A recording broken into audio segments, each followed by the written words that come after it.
Stand by for action. Drop your guns, everyone. And remember, I mean business. What's your name, boy?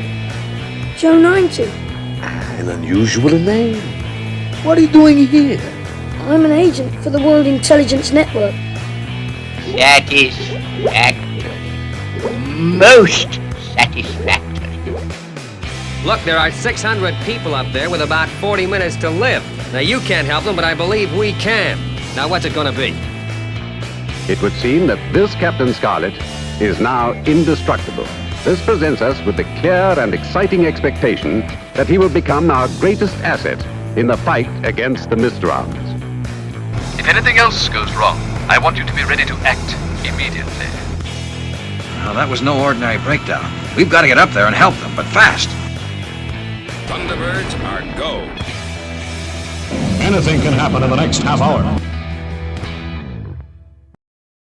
Welcome to Puppets Go Boom! My name is Aaron. My name is Patricia. And we're finally talking about Joe 90. Yeah, so I guess an interesting direction that they decided to take into this show, where we have the main character as a young child, where we haven't had a child character since Jonathan from Fireball XL5. Yeah, and so my experience of Joe 90 was we just came off Captain Scarlet, and so the next one was going to be Joe 90, which I stupidly in my childhood called Joe 19 for some strange reason. I don't know why it's called it, but anyway, it's Joe 90. And so it's interesting because when Joe 90 first came on, I tried my best to get into it.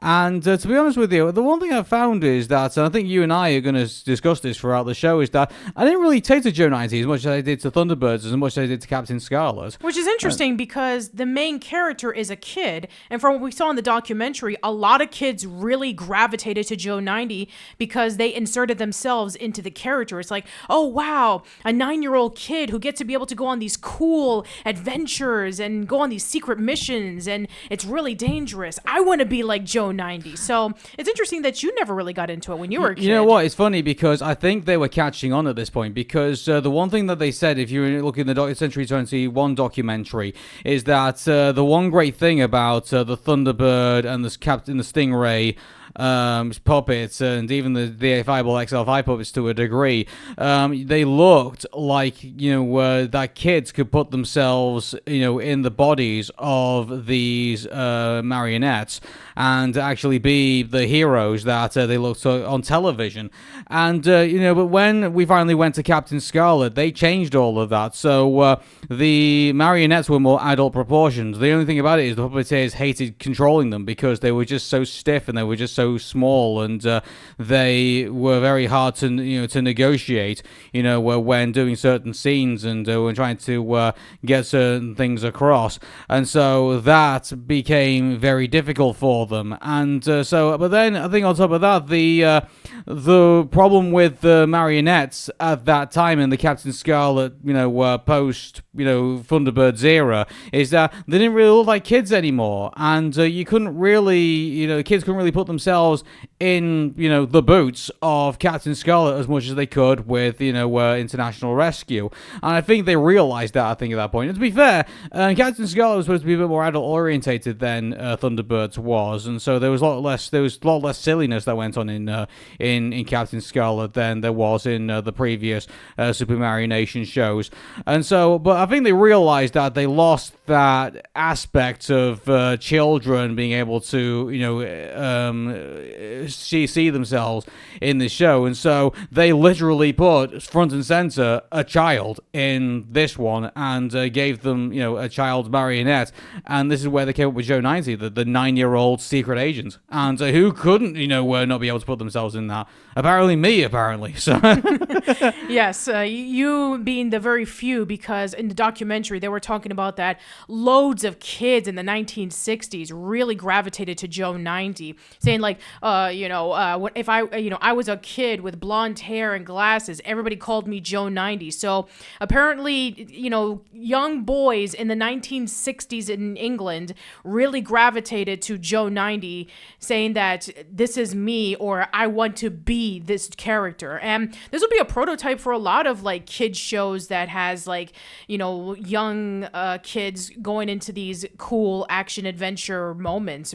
Spy shows and movies were starting to become a thing also in the 60s as well. James Bond was starting to come into with I think it was Sean Connery the Bond at that time. I can't remember if it was. I think it was Roger Moore. Was it Roger Moore? Yeah, it was because Roger Moore, I think around the same time, I think that was when Dr. No came out. Yeah. So and that was, and also I think the Avengers were a thing. I think at the time as well. Like, not those Avengers, like no. the classic Avengers. Yeah, we're not talking about the comic book Marvel characters. We're talking about a British TV show called The Avengers, where you have this group of people who are essentially trying to, spy and do a lot of investigating and a whole bunch of mystery. You probably are familiar with the 90s movie of the same name. Also, there was The Man from U.N.C.L.E. as well. Yes, that's right. The Man from U.N.C.L.E., which is an American TV show that came out around the same time, which is kind of like a little bit of mystery that was mixed into it. You probably are familiar with the reboot that came out almost a decade ago. Yeah. So yeah, it came out during the craze of James Bond,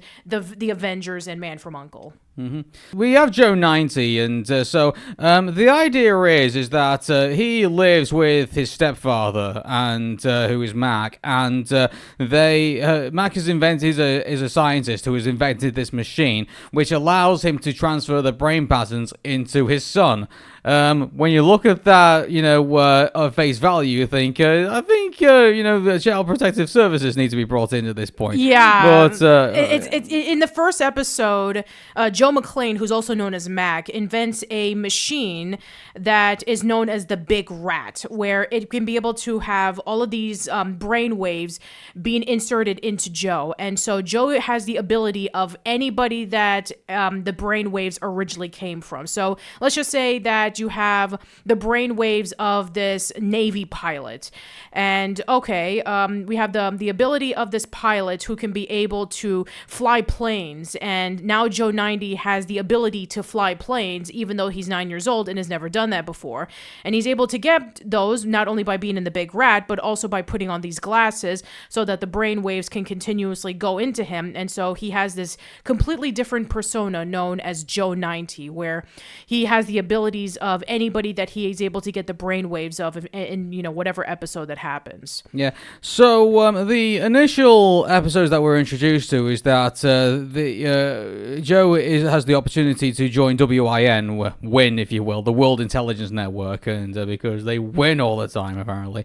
So the idea scenario is that Joe could take on the brainwaves of a secret agent. He could then go into enemy territory. He could then steal a prototype plane and then bring it back to America to see what the bad guys are doing. Mac, funny enough, has moral objections to this, and rightly so as well, because he doesn't want to put his son in danger.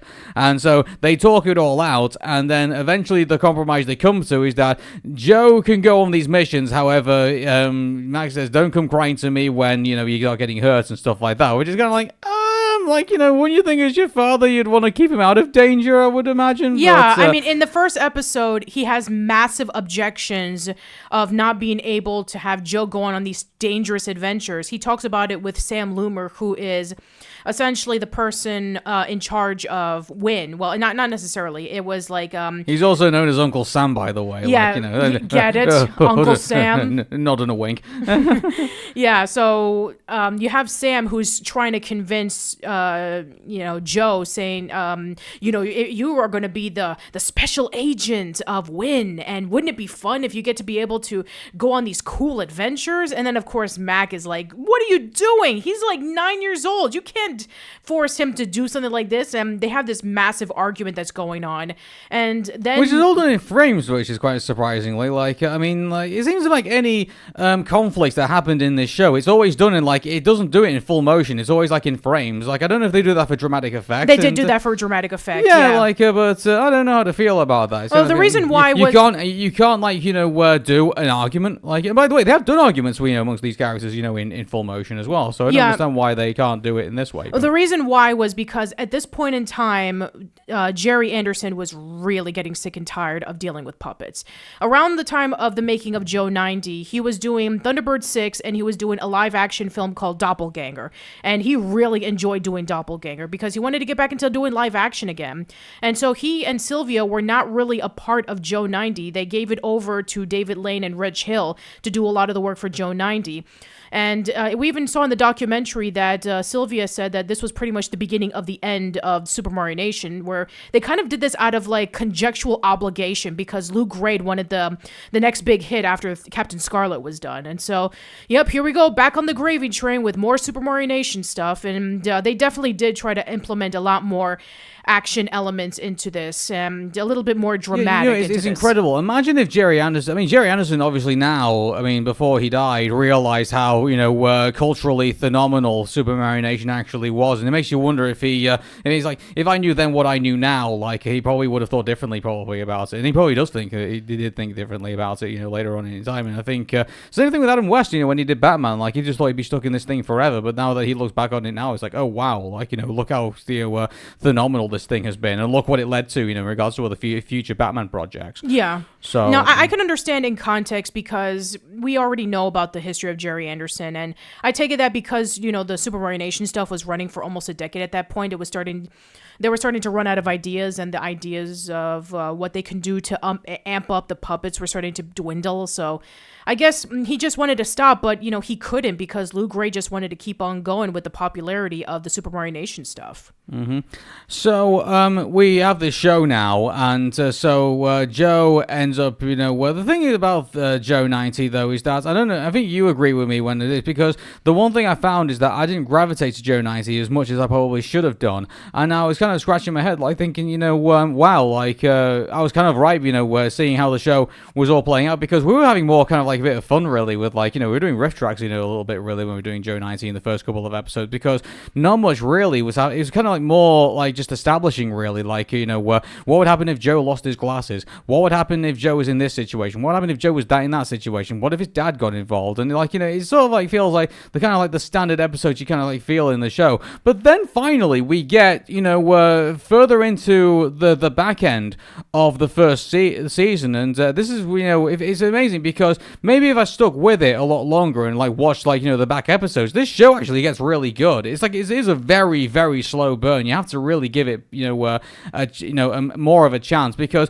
we've seen Disney shows where like you can tell that Disney's been hand-holding for the first 5 episodes, and then finally when the training wheels are off, where they can go all out on it. Like we've seen that with the more modern Disney shows like Amphibia, The Owl House, Gravity Falls, and the DuckTales also the reboot as well. Yeah. And now you kind of see it here where it's the first say about 10 episodes, I think you could say, like they really struggle to keep your attention. But then finally when you get into the more emotional and you get into the more quizzical episodes, like the one episode where Joe 90 takes the brainwaves of a fighter pilot, but the fighter pilot blanked out when doing the landing sequence, and now Joe 90's stuck in the air and he's got the same problems. What on earth are they going to do? Like that's some intriguing stuff that goes on in there. And also it seems there was an episode where it seems that Joe 90 seems to be keeping certain memories within his brain of like thoughts that have been transferred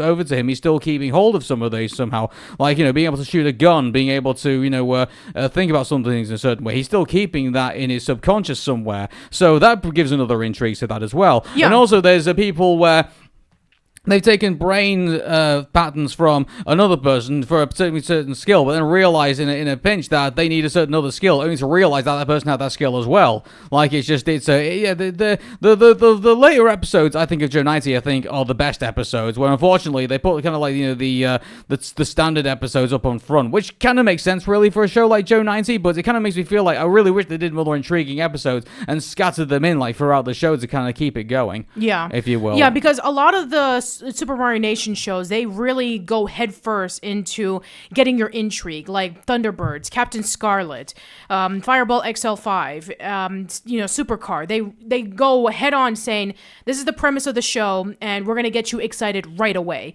This one is a complete opposite, where it starts off pretty slow. I mean, the first episode is a dream sequence, which, again, is a typical... Well, it's not really a dream sequence. It's more like, what if? Okay, fine. It's a what if. Yeah. So it is a what if, where Joe is imagining of what would happen if I was this Joe 90, the secret agent that Win is needing.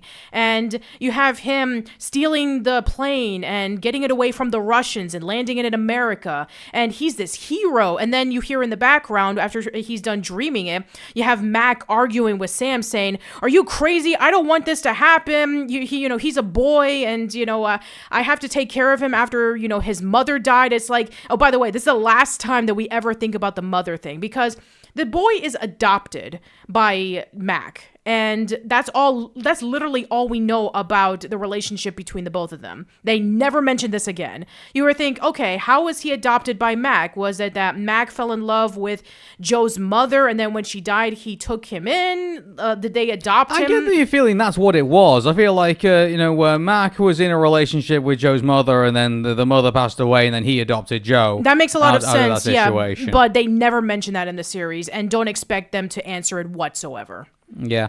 And so it's funny because the show has a mixture. So there's episodes that are like what ifs. There are the dream sequence episodes, as we know. Like there's the one where he daydreams about being a cowboy out in the Old West, and so because it's funny because all these Super Mario Nation shows seems to have like an Old West reference in all this. Yeah, whether it's Four Feather Falls, and also like the Fireball XL5, XL5, and I think Thunderbirds, did they have a Wild West episode? I can't remember if they did or not. They never I don't did. think they ever did. No, it's just those two shows. Yeah, so, naturally, of course, you're going to have that. But funny enough, like, when they did the one where Joe 90, is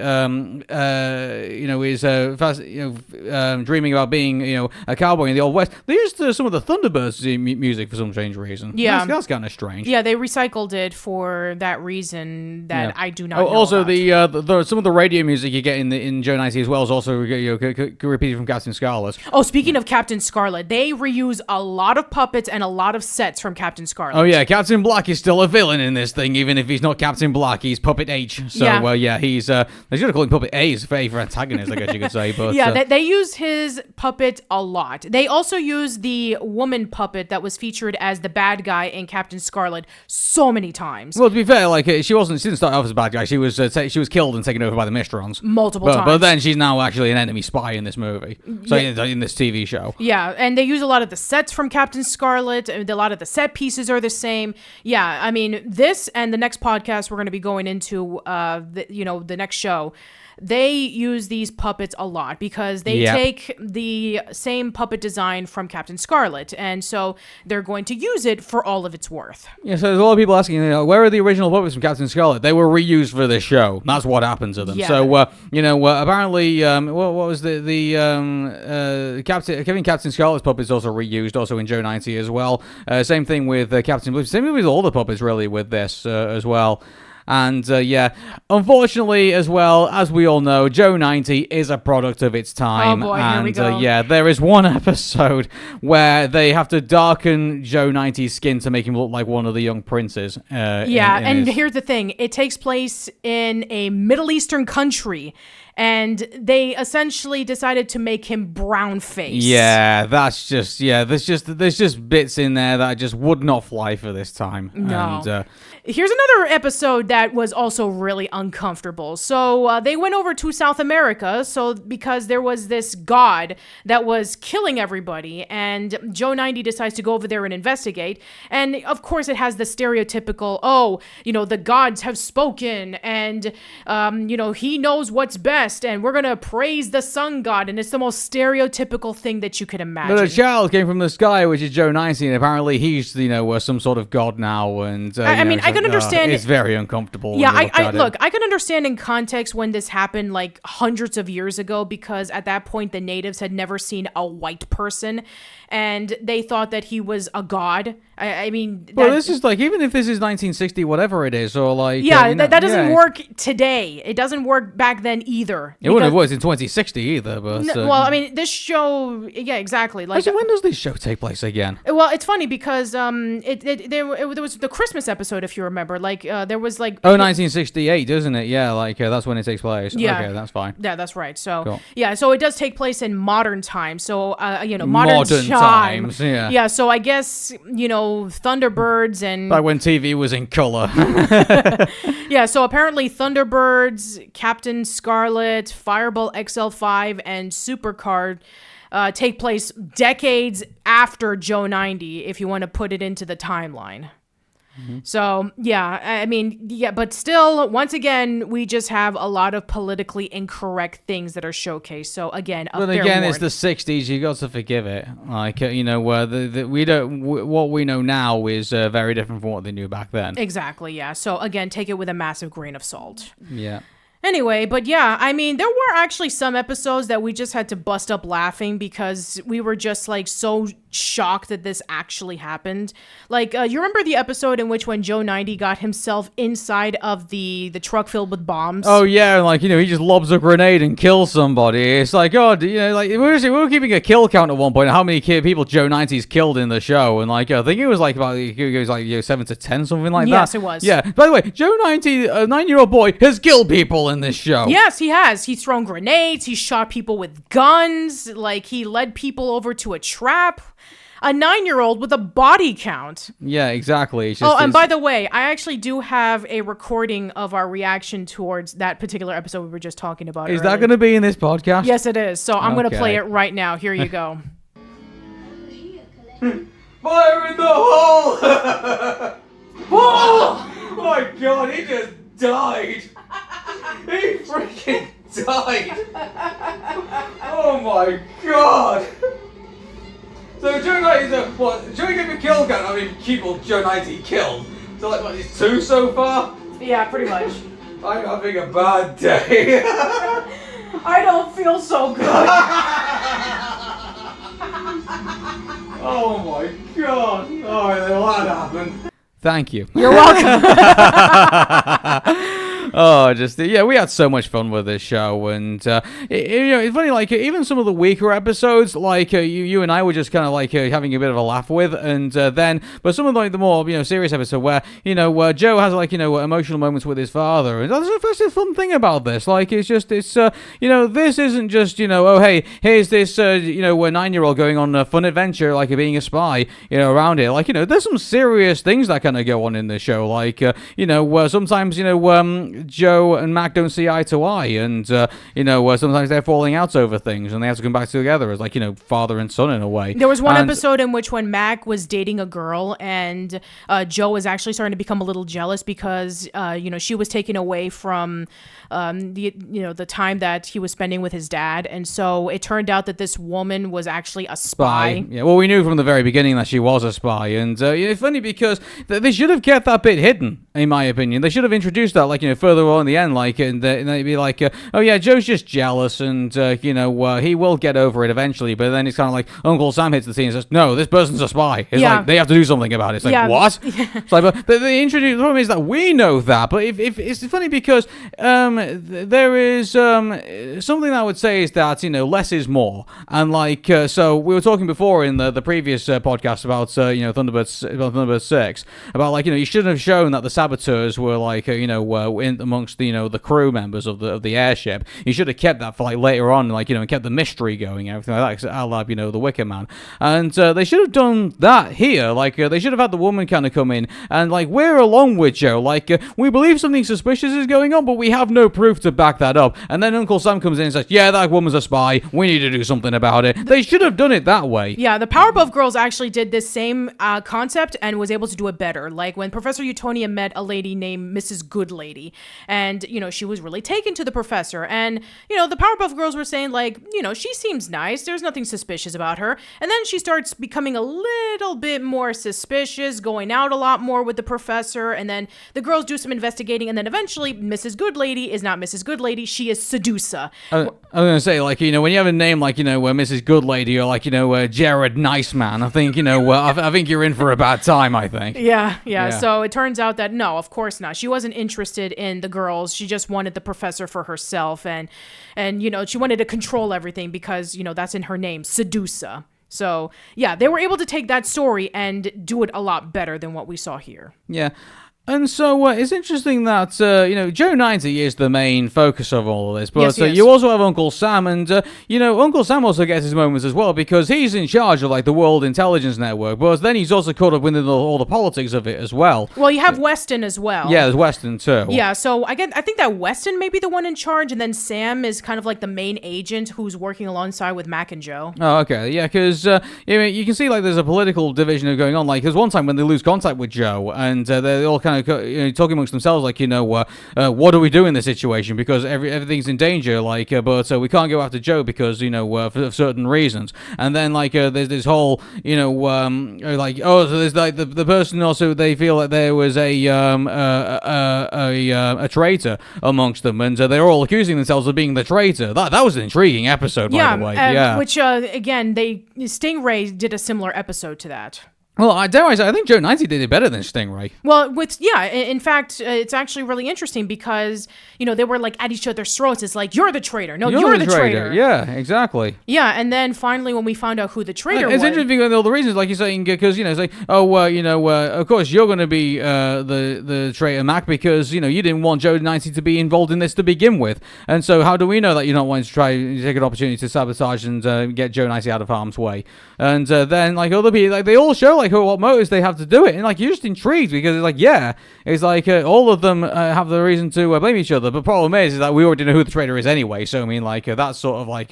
But this is the thing. Like I'm pretty sure they learned this later on when where TV producers were doing TV series like this. But I always like it where they leave the mystery. Like they don't tell us the answer right away. They put the mystery involved, and then finally you get towards the end, and then you say, okay, that's the guy. Like, that's the best way to do it, in my opinion. Yeah. But that's just me. Right.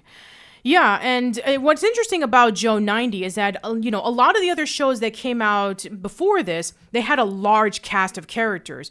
You had Stingray, you had Thunderbirds, and Captain Scarlet, which had like a whole group of characters. In this one, it's very akin to Supercar, in which you had 4 main characters: Joe, Mac, Weston, and Sam. Yeah. Well, in some cases, it always still ends up being, Joe 90 who ends up kind of being, the mover of like what happens in the show, and then you have Mac on the side as well, and then Sam and Weston sort of kind of come in when the story calls for it. Yeah, but I'm just saying, like, unlike say Thunderbirds or Captain Scarlet, in which you had like a large group of people, it's like, okay, you have the Thunderbirds, you have the Tracy brothers, you have Jeff, Lady Penelope, Parker, then you have all the villains that are mixed in there. There's a lot of characters. Captain Scarlet, same thing. Captain Scarlet, Captain Blue, Colonel White. Commander Green. Lieutenant Green. You have all Captain Magenta. Yeah, Captain Magenta, Captain Otre. All the other you have the Angels, and then you have Captain Black, and you have the other Mysteron. So you have like a whole slew of characters. In this one, they condensed it to 4, and I think it works. I think it does work. Yeah, like it's just I'm really surprised that we didn't get Captain Pink in there, Captain Scarlet, but I'm joking. But the one thing I'll say about now that you mention all that out loud. Joe 90 feels a lot more condensed than I would say Captain Scarlet and Thunderbirds are, because you feel like there's a far more, larger thing going on. Like you have Thunderbirds where like any emergency could happen at any time across the planet, and I don't say Joe 90 doesn't have that, but you feel like there's more epicness going in because there's far more people involved and there's far more things that could happen. And I think with Captain Scarlet as well, like there's war and nose going on with this interplanetary scary beings that can control anything at any time and cause any sorts of problems. And but with Joe 90, it kind of feels like, well, here's this one little problem that could affect the entire world, and it's only this small group of people that can do it. And because there's not very many people, there's not very many moving parts in the story, it kind of feels like you're just dealing with whoever is involved with that, and it's only a small group of people in that regard. So, but with Captain Scarlet and with Thunderbirds, there was far more, there's a far bigger cast of characters to work with. There isn't that very many people in Joe 90. Like I said, there's only 4. Yeah. Yeah, so, I mean, it's whether that you feel that less is more with the casting, or you think that a larger group means a larger adventure. Well, the thing is that, I find Joe 90, and tell me, you can disagree with me on this, or if anyone can disagree with me on this, if they are, but I find the way Joe 90 operates its cast and operates its stories a bit more limiting than I would say with Captain Scarlet, and I would say even with Thunderbirds, even with Stingray, because even with Stingray, like, you had Troy, you had Phones, you had Marina, you had Atlanta, you had General Shaw, you had Atlanta, and then you had even then you had other people underneath the ocean who were allies of the people of Wasp, and you felt like there was more more of a story going on, and more lore that was being built in with Stingray and Thunderbirds and with Captain Scarlet. You don't get that with Joe 90. Not really. If anything, you just get to learn a bit more about the direct characters, but even then, where Joe 90 likes to go on holiday, and what Mag likes to do with his fishing, and what everyone seems to like to do in their spare time isn't really all that intriguing compared to all the adventure that you get with the other 2 shows. And here's the thing, I felt that an interesting concept that they should have done, and maybe they didn't do it because it was gearing more towards kids. I felt that they should have played with it more, like the episode that we were mentioning earlier about that. He was able, Joe was able to get information about the plane from the pilot, but the pilot forgot how to land because he was going through mental problems. It's like, why couldn't they do more of that? I mean, imagine that. Imagine a kid having to go through that kind of trauma where, yes, he can be able to save the world by, killing people and, rescuing them, or, all that kind of stuff. But at what cost? What cost does a 9-year-old have to go through having brainwaves of hundreds of people on him on a weekly basis? Well, when he gets to 18 years old, I guarantee that Joe 90 has severe PTSD. Yeah, I mean, Steven Universe was able to play that, in which, he was going through some severe post-traumatic stress disorder and generational trauma of everything that the gems had put him through. It makes you wonder, because I think the way that they probably explain it off is that, the brain pattern's kind of faded off anyway, so therefore the trauma also goes with it, which is kind of like, that's a massive disappointment. I know, it's kind of like, everything just kind of, from that episode, kind of just fades away, and that's just how they explain it, and Joe ends up being kind of like a 9-year-old. It would have been more intriguing to see what would happen in his older years, when he's sort of having to confront his past that he was dealing with, that there's situations where he almost died, or when he kills people inadvertently, like the one episode in which he becomes a drill sergeant and they're driving these tanks that have this fuel that can be able to explode, and one of the guys dies in that as well. One of the truck drivers dies, and then the other truck driver's like, I don't want to continue on with this mission, and then Joe 90, as the drill sergeant, says, we need to keep going. It's like, they never mentioned this truck driver ever again. It's like, wow, somebody died trying to complete this mission, and then afterwards he never mentions it again. It's like all the implications of people dying and people in danger and him in danger, it's like never gets brought up. Yeah, this is where it kind of loses its soul a little bit, really. You've got this little 9-year-old boy doing these extraordinary things, but you don't really play up the consequences of all these things. It would have been a good lesson, Joe 90 may think that he's got the brain patterns of these other people and can do all these amazing things, but he can still get himself into trouble, and he can still get into problems, and also he can also self-inflict a lot of these issues on himself. And so because he's still at the end of the day a 9-year-old boy, and I guess they didn't want to do that because obviously they wanted to go to the action adventure stuff, and that's what the kids all wanted probably back in the 60s.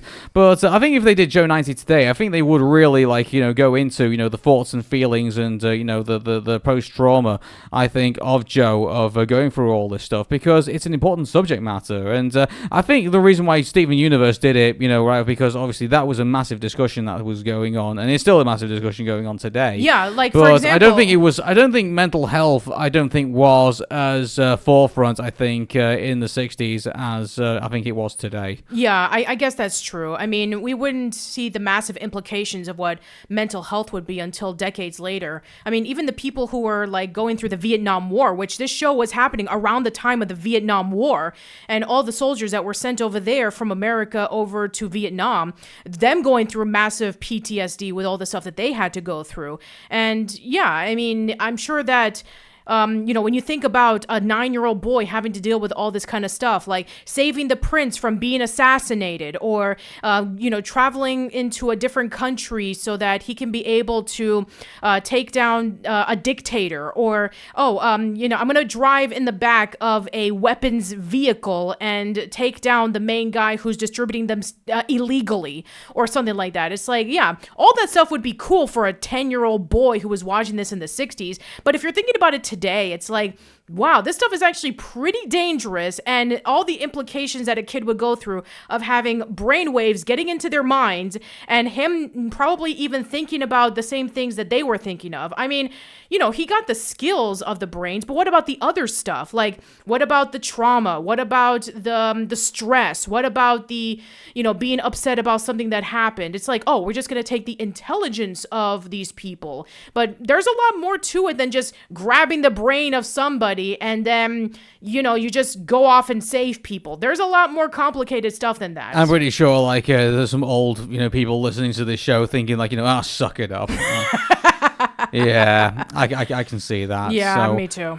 But I think, in conclusion, I should say, because, I've really not got much else to really say about Joe 90, really. The one thing I do have to say about it is that, once again, a typical trope of these shows, the last episode is a clip show episode. Again, I've not got much to really say about that. It's just Joe 90's birthday. He's 10 years old now. And they just recollect on everything that he's done. And they just show off clips of all the adventures. And I'm thinking, wow, what a disappointment. Especially since the second half was just getting really interesting. And actually, I was very surprised to see that, would you believe that Joe 90 actually had a movie? Really? Yeah, it's just a compilation episode of all some of the episodes that he had. Oh. That's it. Well, I guess the closest movie we're ever going to get, considering that after this, there's never been a Joe 90 comic or a Joe 90 audio play or an actual Joe 90 movie, because, afterwards they jumped immediately over to the Secret Service. And yeah, so in 1981, they basically released what is called the Amazing Adventures of Joe 90, but all it is just a compilation of the most special secret agent, Splashdown, Attack of the Tiger, and Arctic Adventure. That's all it is. Wow. I know they did that for Thunderbirds. Movie. Yeah, movie. To be fair, they have done that for Thunderbirds. Even Looney Tunes did the same thing. They did that twice, actually. Well, actually, they did it multiple times, because actually, on top of that, Hanna-Barbera also did it with Scooby-Doo quite a few times. They did. They've always done compilation. Yeah. There used to be this time that I think between, the early 90s back or towards, the 70s, or, even further than that, Warner Brothers and Hanna-Barbera and, would do these sort of movies, or these special direct to VHS videotapes of they were just throwing some animation to glue it all together, and then they would fill in between episodes of shows or clips of shows and things like that, and they would present, oh, this is a brand new thing, and it's not. Yeah, you can never get away with that today.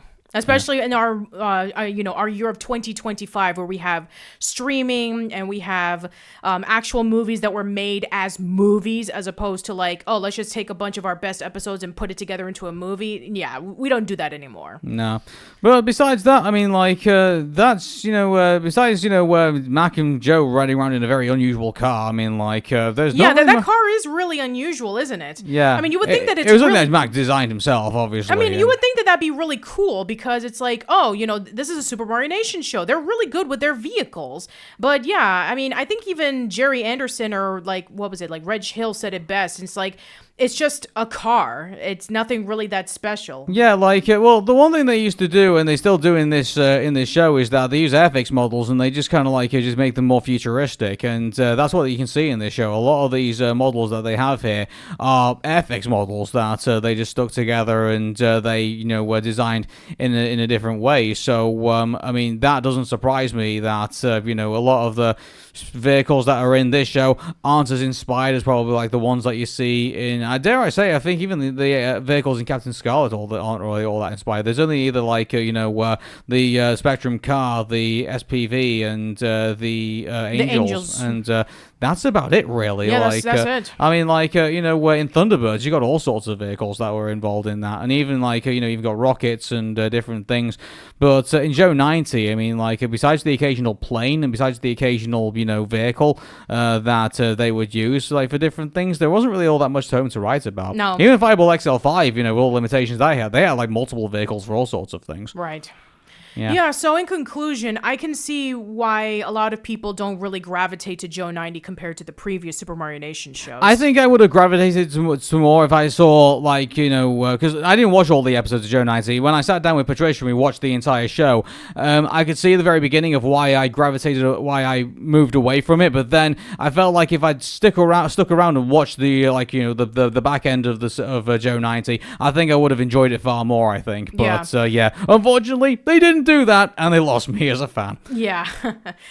Yeah, and this would be the last Super Mario Nation show that you would watch when you were a kid, right? Yeah, and so the next podcast that we're going to do is The Secret Service. Yup. And this is the show that I never watched. And this is the final Super Mario Nation show ever. Because afterwards, Jerry Anderson went over to live action in the 70s, and then he would bring it back with Hyper Mario Nation in the 80s. But, again, maybe we'll get to it at some point, but for reals, this is probably the last major podcast we're going to do for Puppets Go Boom. The last Super Mario Nation show ever created, The Secret Service. Until then, bye-bye for now. See ya.